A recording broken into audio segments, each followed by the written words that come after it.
نحمده ونصلي ونسلم على رسوله الكريم أما بعد فأعوذ بالله من الشيطان الرجيم بسم الله الرحمن الرحيم يا أيها الذين آمنوا كتب عليكم الصيام كما كتب على الذين من قبلكم لعلكم تتقون صدق اللہ العظیم۔ برادران گرامی، گزشتہ نشست میں ان اعذار کو بیان کیا تھا کہ جن سے روزے کا توڑنا یا پھر روزہ نہ رکھنا جائز ہو جاتا ہے۔ آج انہی اعذار میں اضافے کے لیے، چونکہ وہ اعذار کل 13 ہیں، تو گزشتہ نشست میں صرف 2 بیان ہو پائے تھے۔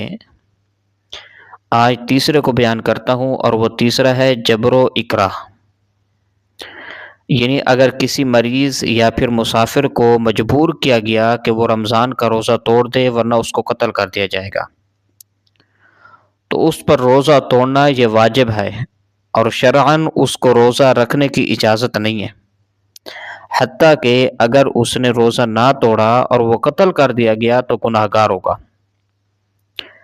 بخلاف اگر وہ تندرست ہے اور مقیم ہے، اس کو مجبور کیا جاتا ہے کہ وہ روزہ توڑ دے تو ورنہ اس کو قتل کر دیا جائے گا، تو پھر اس صورت میں اس کو روزہ توڑنے کی بھی اجازت ہے، اور روزہ رکھنا یعنی روزہ نہ توڑنا افضل ہے۔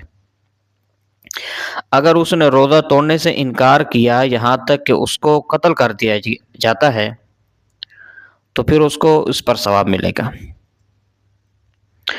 اور چوتھا جو عذر ہے وہ ہے حمل۔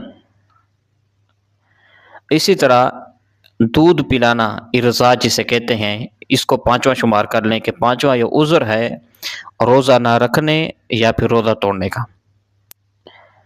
اس کا مطلب یہ ہے کہ اگر کوئی حاملہ یا دودھ پلانے والی عورت، خواہ اس بچے کی ماں ہو یا پھر دایا ہو، اپنی یا اپنے بچے کی جان پر ہلاکت یا نقصان کا خوف محسوس کرے تو پھر اس صورت میں اس کو روزہ نہ رکھنا، اور رکھا ہوا ہو تو اس روزے کو توڑ دینا جائز ہو جاتا ہے، اور اس کے بعد پھر صرف اس پر قضا واجب ہوگی، کفارہ وغیرہ کچھ نہیں ہے۔ اور چھٹا جو عذر ہے وہ ہے بھوک۔ اسی طرح 7واں عذر پیاس کو لے لیں کہ ان اعذار کی بنا پر بھی روزے کا توڑنا یا پھر نہ رکھنا جائز ہو جاتا ہے، لیکن اس کی تفصیل جان لیں کہ ایسی شدید بھوک اور پیاس ہو کہ جس سے ہلاکت کا خوف ہو تو مطلق طور پر روزہ افطار کر دینا جائز ہے۔ اگر کسی روزہ دار کو مشقت کا کام کرنے پر مجبور کیا گیا ہو اور وہ بھوک یا پیاس کی شدت کے باعث روزہ توڑنے پر مجبور ہو جائے، یا وہ ابتدائی سے روزہ نہ رکھے تو جائز ہے، اور اس پر بھی صرف قضا واجب ہوگی۔